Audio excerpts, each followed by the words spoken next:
నమస్కారం. దూరదర్శన్ వార్తలకు స్వాగతం. నేను కావ్య. ముందుగా వార్తల్లోని ముఖ్యాంశాలు.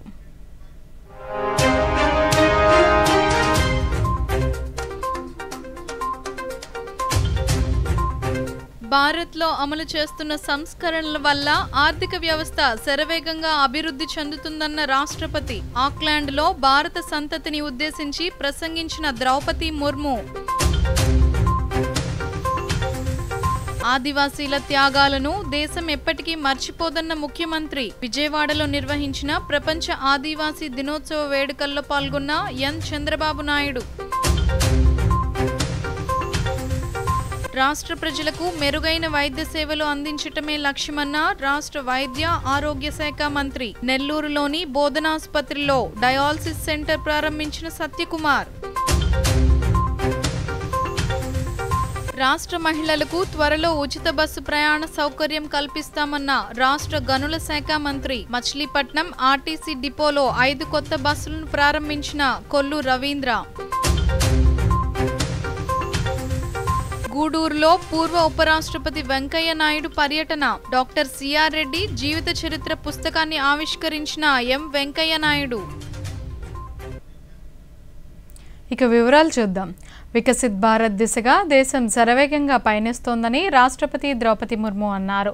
న్యూజిలాండ్ పర్యటనలో ఉన్న రాష్ట్రపతి ఆక్లాండ్లో భారత సంతతితో ఈరోజు సమావేశమయ్యారు. ఈ సందర్భంగా ముర్ము మాట్లాడుతూ విదేశాల్లో ఉంటున్న భారతీయులు దేశ సంస్కృతికి రాయబారులుగా పనిచేస్తున్నారన్నారు. భారత్, న్యూజిలాండ్ దేశాల మధ్య విద్య, వైద్యం, రక్షణ, సాంస్కృతికం తదితర రంగాల్లో సహకారం మెండుగా ఉందన్నారు. భారత్లో అమలు చేస్తున్న digital India, make in India, Viksit Bharat కార్యక్రమాల వల్ల ప్రపంచ ఆర్థిక వ్యవస్థల్లో 3వ స్థానానికి భారత్ త్వరలోనే చేరుకుంటుందన్నారు.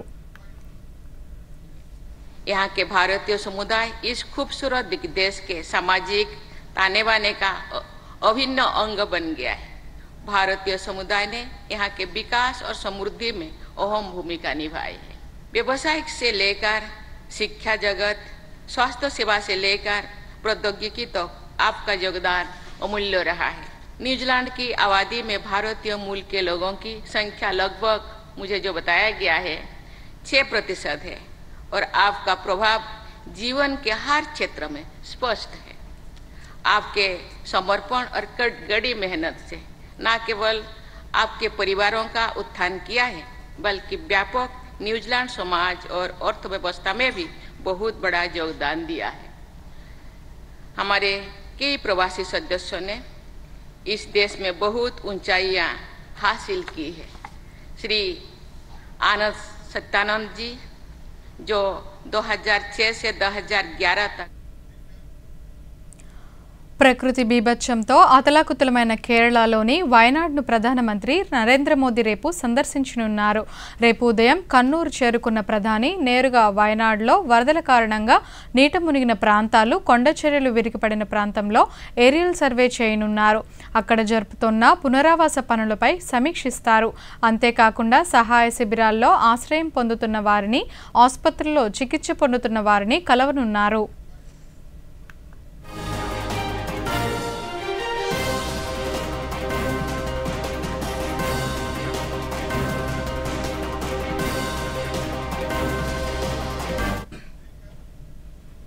స్వాతంత్ర దినోత్సవం సమీపిస్తున్నందున హర్ ఘర్ తిరంగాను గుర్తుండిపోయే కార్యక్రమంగా మార్చుకుందామంటూ ప్రధాని నరేంద్ర మోదీ దేశ ప్రజలకు పిలుపునిచ్చారు. సామాజిక మాధ్యమాల్లో తన ప్రొఫైల్ చిత్రాన్ని త్రివర్ణ పతాకంగా మార్చుకున్నానని, ప్రతి ఒక్కరూ అలానే చేయాలని కోరారు.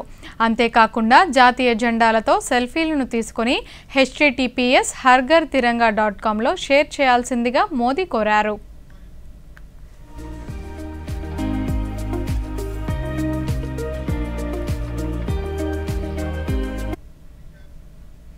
దేశానికి స్వాతంత్ర్యం సాధించడానికి మహాత్మా గాంధీ నాయకత్వంలో 1942వ సంవత్సరం ఆగస్టు 9న క్విట్ ఇండియా ఉద్యమం ప్రారంభమైందని ప్రధానమంత్రి నరేంద్ర మోదీ అన్నారు.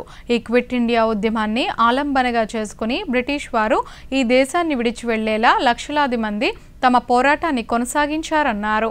క్విట్ ఇండియా ఉద్యమంలో పాల్గొన్న వారందరికీ నివాళులర్పిస్తూ ప్రధాని మోదీ సామాజిక మాధ్యమం ఎక్స్లో ఓ వీడియోను విడుదల చేశారు. 42 को क्या हुआ?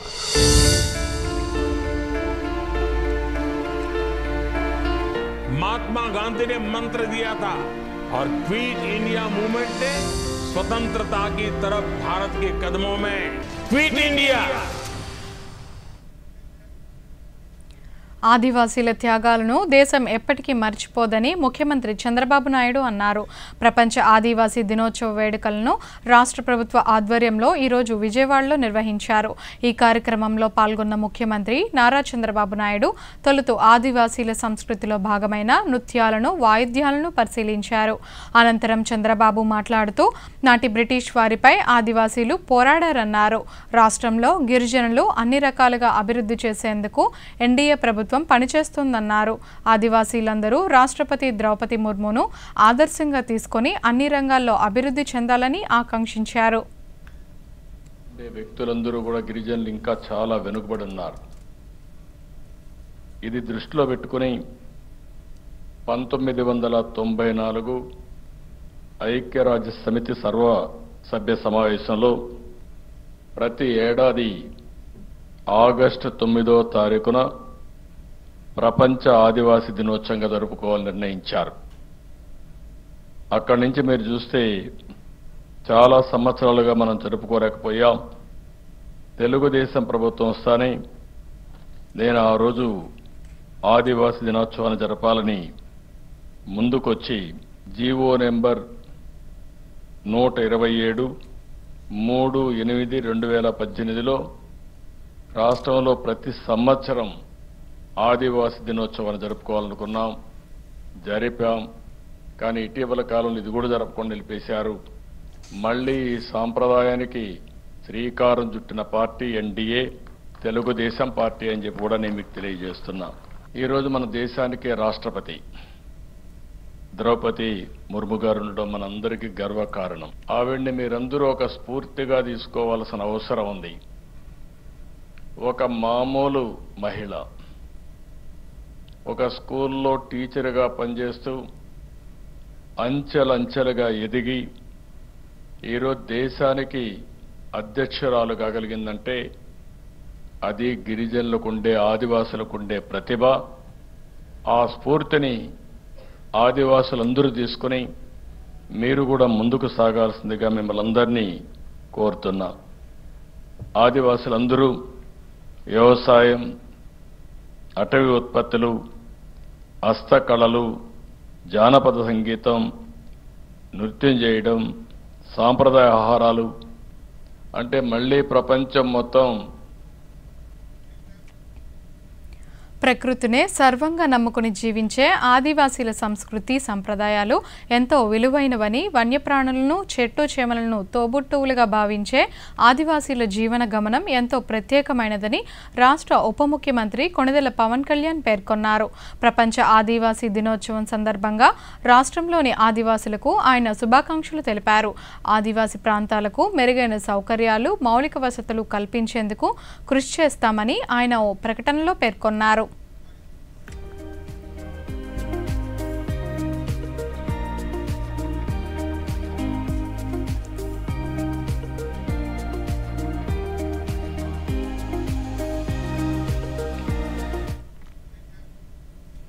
రాష్ట్ర ప్రజల సమస్యల పరిష్కార వేదికగా ఉండవల్లిలో రాష్ట్ర ఐటీ, విద్యాశాఖ మంత్రి నారా లోకేష్ చేపట్టిన ప్రజా దర్బార్ ఈ రోజు కూడా నిర్వహించారు. నియోజకవర్గం నుంచే కాకుండా రాష్ట్ర వ్యాప్తంగా ప్రజలు తమ సమస్యలను విన్నవించేందుకు ప్రజా దర్బార్కు విచ్చేసి మంత్రికి వినతి పత్రాలు అందించారు. తెల్లవారుజాము నుంచే ప్రజలు ఆర్జీలతో క్యూ లైన్లలో బారులు తీరారు. ప్రజల సమస్యలు విన్న మంత్రి లోకేష్ వాటిని త్వరితగతిన పరిష్కరిస్తామని హామీ ఇచ్చారు.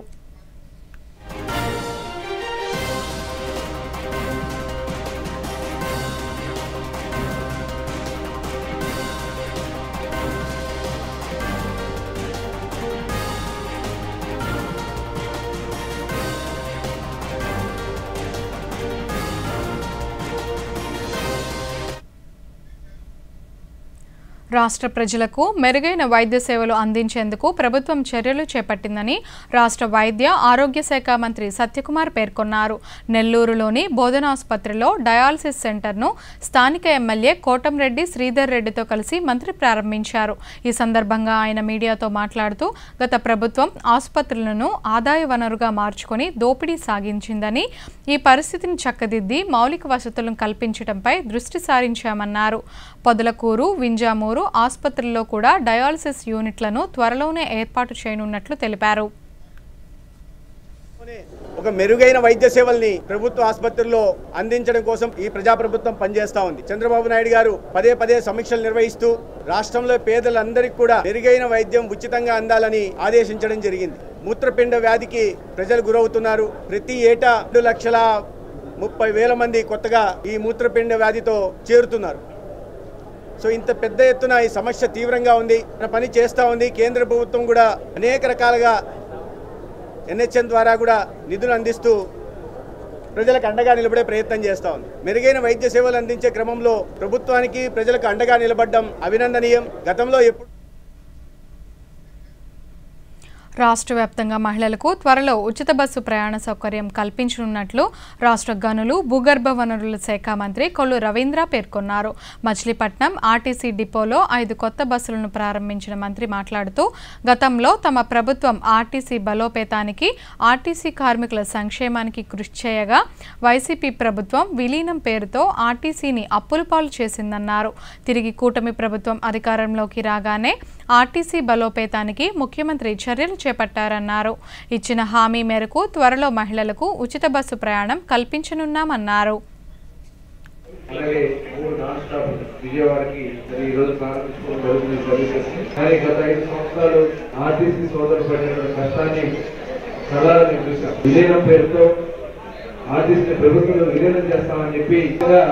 చాలా మంది ఎందుకు ఇలా జరిగిందని చెప్పి చాలా బాధపడ్డారు. కేవలం 9 కోట్లు ఉండేది అదే, కానీ చంద్రబాబు నాయుడు గారు ఇచ్చినటువంటి ఆదేశాల ప్రకారం ఆ రోజున ఆర్టీసీ ఎండీగా ఉన్నటువంటి రామశివరావు గారు కూడా దాన్ని ఆచరణ పెట్టడం వల్ల విజయవాడ స్వరాజ్య మైదానంలోని స్మృతి వనంలో అంబేద్కర్ విగ్రహం వద్ద మాజీ ముఖ్యమంత్రి వైఎస్ జగన్మోహన్ రెడ్డి పేరును తొలగించడంపై తెలుగుదేశం ప్రభుత్వానికి ఎటువంటి సంబంధం లేదని రాష్ట్ర సాంఘిక సంక్షేమ శాఖ మంత్రి డాక్టర్ డోలా శ్రీ బాలవీరాంజనేయ స్వామి పేర్కొన్నారు.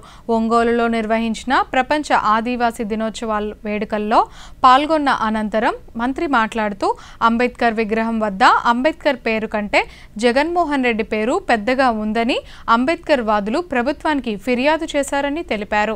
ఈ అంశాన్ని ప్రభుత్వం పరిశీలించే లోపే ఎవరో తొలగించారని దీనిపై విచారణ జరపాల్సి ఉందన్నారు. విదేశీ విద్యానిధి పేరు పథకం తీసేసి తన పేరు పెట్టుకున్నప్పుడు దాని రోషం ఆయన అంబేద్కర్ పేరు ఈరోజు ఎవరు తీసేయాలి అక్కడ, దాన్ని మా ప్రభుత్వానికి ఆపాదించడం కరెక్ట్ కాదు.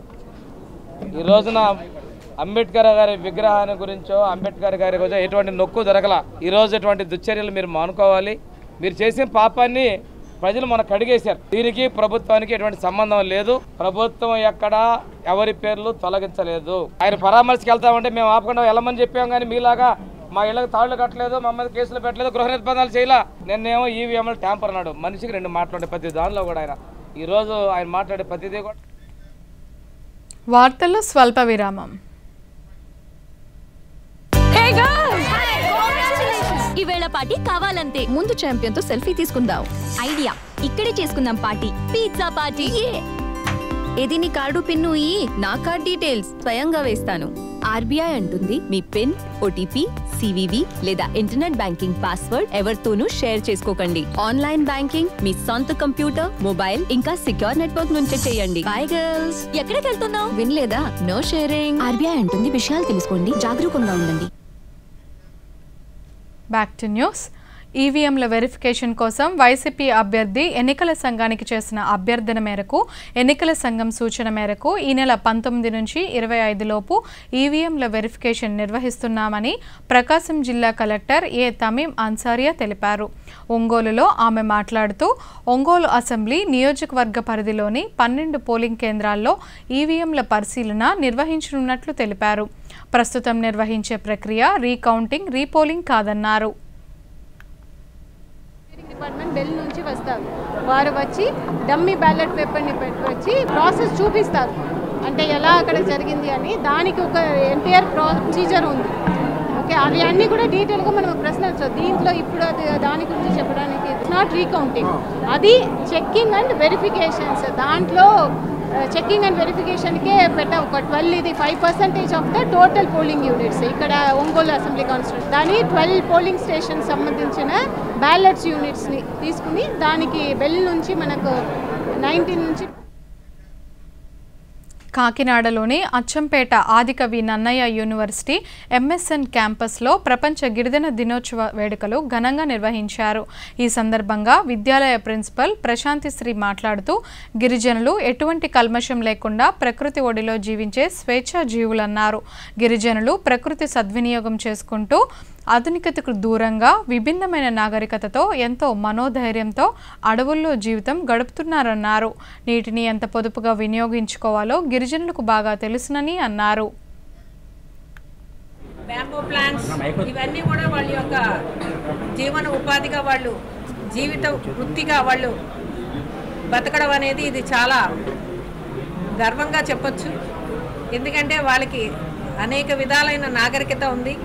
వీళ్ళ మీద పద్యాలు ఉన్నాయి, పాటలు ఉన్నాయి, చాలా హిస్టరీ కూడా ఉంది వీళ్ళ మీద. కాబట్టి వీళ్ళు ఎంతో మనోధైర్యంతో జీవిస్తారు.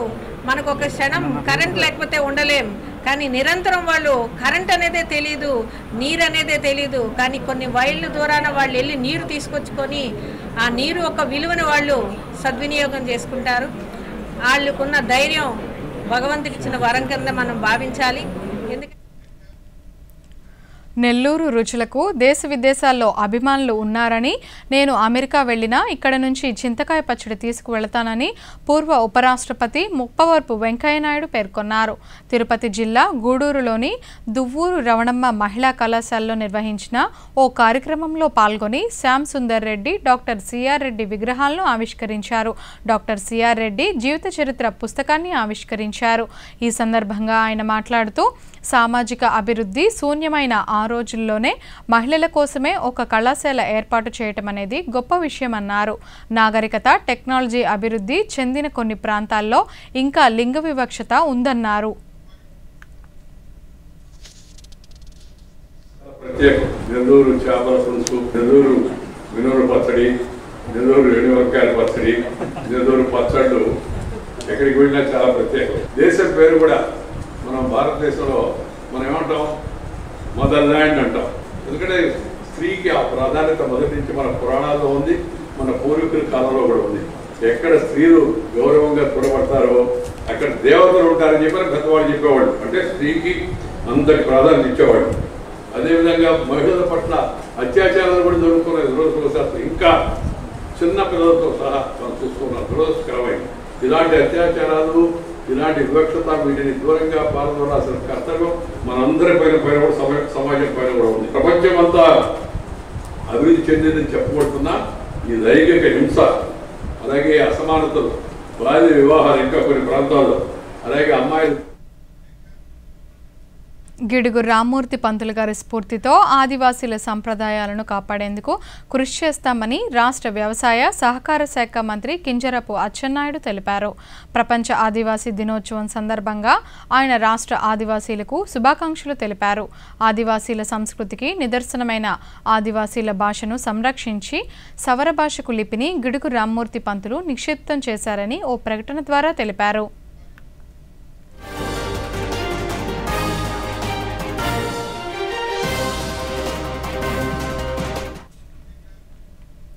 విజయనగరంలోని కేంద్రీయ గిరిజన విశ్వవిద్యాలయంలో ప్రపంచ ఆదివాసీ దినోత్సవ కార్యక్రమాలను ఘనంగా నిర్వహించారు. మన్యం వీరుడు అల్లూరు సీతారామరాజు చిత్రపటానికి పూలమాలలు వేసి నివాళులర్పించారు. ఈ సందర్భంగా యూనివర్సిటీ డీన్ డాక్టర్ ముక్కామల శరత్చంద్ర మాట్లాడుతూ గిరిజనులకు మంచి అభ్యసన నైపుణ్యాలు ఉంటాయన్నారు. గిరిజన విద్యార్థుల అభ్యున్నతికి గిరిజన కళల, వృత్తులు లాంటి అంశాలపై విశ్వవిద్యాలయంలో ప్రత్యేక శ్రద్ధ వహించి వారి భవిష్యత్తుకు బాటలు వేస్తున్నామన్నారు.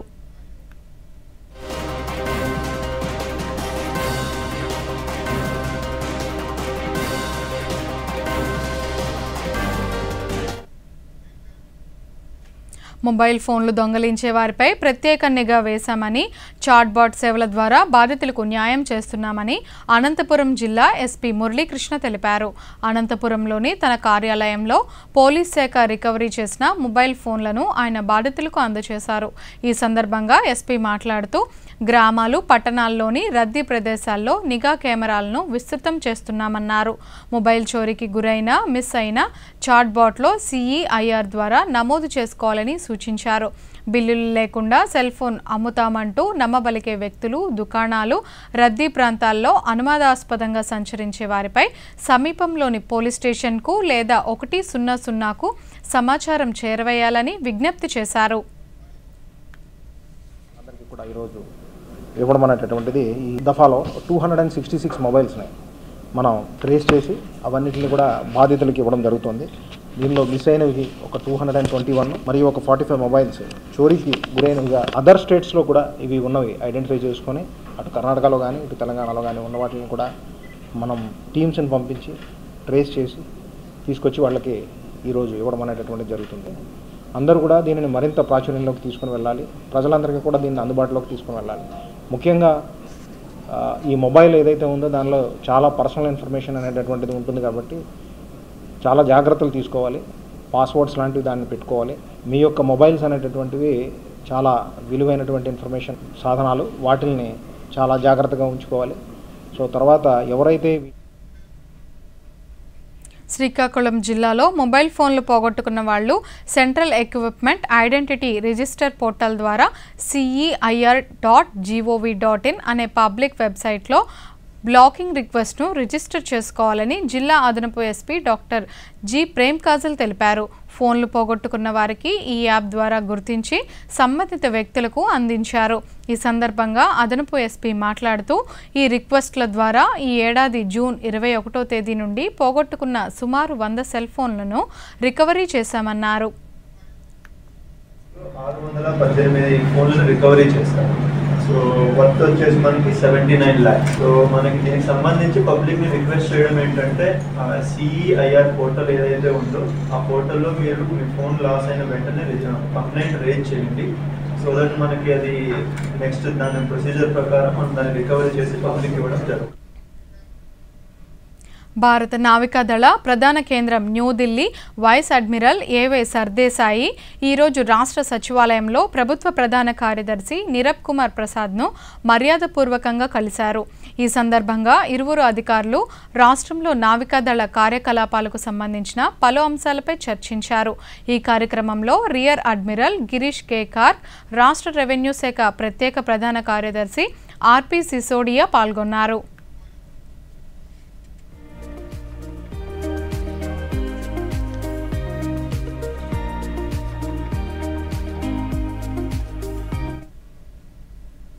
ప్రధానమంత్రి నరేంద్ర మోదీ పిలుపు మేరకు స్వాతంత్ర దినోత్సవం నాడు అన్ని ప్రభుత్వ కార్యాలయాల వద్ద త్రివర్ణ పతాకాన్ని ఎగురవేయాలని హర్ ఘర్ తిరంగా అభియాన్ రాయలసీమ జోన్ ఇన్ఛార్జ్ కాపు రామచంద్రారెడ్డి పేర్కొన్నారు. చిత్తూరులో ఆయన మీడియాతో మాట్లాడుతూ ఈ నెల 13 నుంచి 15 వరకు ప్రభుత్వ కార్యాలయాలతో పాటు ప్రైవేట్ సంస్థలు, నివాసాల వద్ద త్రివర్ణ పతాకాన్ని ఎగురవేసి జెండా వందనం చేయాలని సూచించారు. కుల మతాలకు అతీతంగా అందరూ జాతీయ సమైక్యతను చాటాలన్నారు. ప్రపంచ యోగా దినాన్ని కూడా జరుపుకునే విధంగా గౌరవ ప్రధానమంత్రి నరేంద్ర మోదీ గారు అటువైపు తీసుకురాగలిగినారు. కాబట్టి ఆయన ఏది చేసినా కూడా ప్రపంచం అంతా కూడా ఆయన దృష్టి ఆకర్షించేలాగా చేస్తూ ఉన్నారు. ముందు కూడా ఈ హర్ ఘర్ తిరంగా కార్యక్రమాలు చేస్తారు. కాబట్టి మేము కూడా ఈ హర్ ఘర్ తిరంగా కార్యక్రమాన్ని బీజేపీ కండువాలు లేకోకుండా, బీజేపీ జెండా కూడా లేకోకుండా జాతీయ పతాకాన్ని మాత్రమే, మూవంజల జెండాన్ని మాత్రమే పట్టుకుని 370 రద్దు తర్వాత జమ్మూ కాశ్మీర్లో తొలిసారి అసెంబ్లీ ఎన్నికలు జరగనున్నాయని, ఈ ఎన్నికలు జమ్మూ ప్రజలకు హక్కులను అందించేవిగా ఉంటాయని కేంద్ర ఎన్నికల ప్రధాన కమిషనర్ రాజీవ్ కుమార్ పేర్కొన్నారు. జమ్మూలో ఆయన మీడియాతో మాట్లాడుతూ కేంద్రపాలిత ప్రాంతంలో అసెంబ్లీ ఎన్నికలను నిర్వహించేందుకు ఎన్నికల కమిషన్కు ఈ ఏడాది సెప్టెంబర్ వరకు సుప్రీంకోర్టు గడువు విధించిందన్నారు. జమ్మూ కాశ్మీర్లో 2014 నవంబర్, డిసెంబర్లో చివరిసారిగా అసెంబ్లీ ఎన్నికలు జరిగాయన్నారు. के बाद लोकसभा के चुनाव अब संपन्न हो चुके हैं. उसके तुरंत बाद अमरनाथ जी की यात्रा चल रही थी. और अभी खत्म नहीं हुई है, उससे पहले ही हम लोग फिर से आपके पास वापिस हैं ये जानने के लिए कि अब J&K का चुनाव कब कराया जाना चाहिए। फ्रेंड्स, जनरल इलेक्शन में पार्लियामेंट के अमन की जो दास्तां यहां आप सब लोगों ने मिलकर बयां की है, लंबी लंबी कतारें में जो जमहूरियत को आगे बढ़ाने के जो ख्वाब आपने देखे और हम सबको दिखाए हैं पूरी दुनिया को, उनको चुनावों के जरिए आपको अपनी चुनी हुई सरकार देकर अब आगे बढ़ाने का समय आ गया है। अगले चुनाव भी असेंबली के जल्द से जल्द कराए जाएं। सभी पार्टीज का कहना था कि J&K में अवाम द्वारा चुने हुए पब्लिक रिप्रेजेंटेटिव्स हों जिनका लोगों के साथ में बेटर कनेक्ट हो, ताकि लोगों जमहूरियत आगे बढ़ सके और लोग अपनी सरकार अपने हिसाब से चुन सकें। तो उनका सबका कहना था कि चुनाव जल्दी कराए जाएं। मोर और लेस सभी पार्टी का यह भी कहना था, एक आध को छोड़कर, कि लेवल प्लेइंग फील्ड एस्टेब्लिश की जाए। ऐसा ना हो कि किसी को प्रदर्शन की या रैली की या कुछ और चीजों की परमिशन ना मिले, कुछ को ज्यादा मिले, इस तरह का ना हो। బిల్లుల్లో జమ్మూ కాశ్మీర్ విభజన బిల్లు 2024, ఆర్థిక బిల్లు 2024 ఉభయ సభల్లో ఆమోదం పొందాయని పార్లమెంటరీ వ్యవహారాల మంత్రి కిరణ్ రిజిజు తెలిపారు. కొత్త ఢిల్లీలో ఆయన మీడియాతో మాట్లాడుతూ ఈసారి జరిగిన పార్లమెంట్ సమావేశాలు చాలా కీలక భేటీలు, చర్చలను కలిగి ఉన్నాయన్నారు. బడ్జెట్ సమావేశాల్లో కూడా ఉభయ సభల ఎంపీలు పాల్గొన్నారన్నారు. 24 వక్ఫ్ amendment bill 2024, the Mussalman Waqf Repeal Bill 2024, Banking Laws Amendment Bill, Carriage of Goods by Sea Bill, Bills of Lading Bill, the Railways Amendment Bill, ये सारे लोकसभा में इंट्रोड्यूस हुए हैं। और जो पास हुए हैं, Jammu Kashmir appropriation bill 2024, finance bill 2024, भारतीय वायुयान विधेयक बिल, ये लोकसभा से पारित हुए हैं।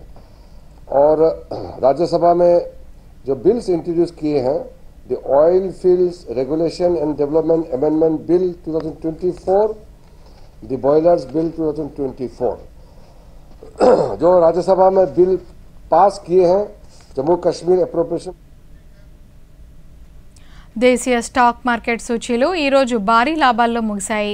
సెన్సెక్స్ 819 పాయింట్లు, నిఫ్టీ 250 పాయింట్ల చొప్పున లాభపడ్డాయి. అంతర్జాతీయ మార్కెట్ల నుంచి సానుకూల సంకేతాలు ఐటీ షేర్లలో కొనుగోళ్ల మద్దతు సూచీలకు కలిసొచ్చింది. సెన్సెక్స్ ఉదయం 79,984.24 పాయింట్ల వద్ద భారీ లాభాల్లో ప్రారంభమయ్యి ఆద్యంతం అదే ఒరవడి కొనసాగింది. ఇంట్రాడేలో 79,549.09, 79,984.24 పాయింట్ల మధ్య కదలాడిన సూచీ చివరకు 819 పాయింట్ల లాభంతో 79,705.91 వద్ద స్థిరపడింది. నిఫ్టీ 250.50 పాయింట్ల లాభంతో 24,367.50 వద్ద ముగిసింది. డాలర్తో రూపాయి మారకం విలువ 83.80గా ఉంది.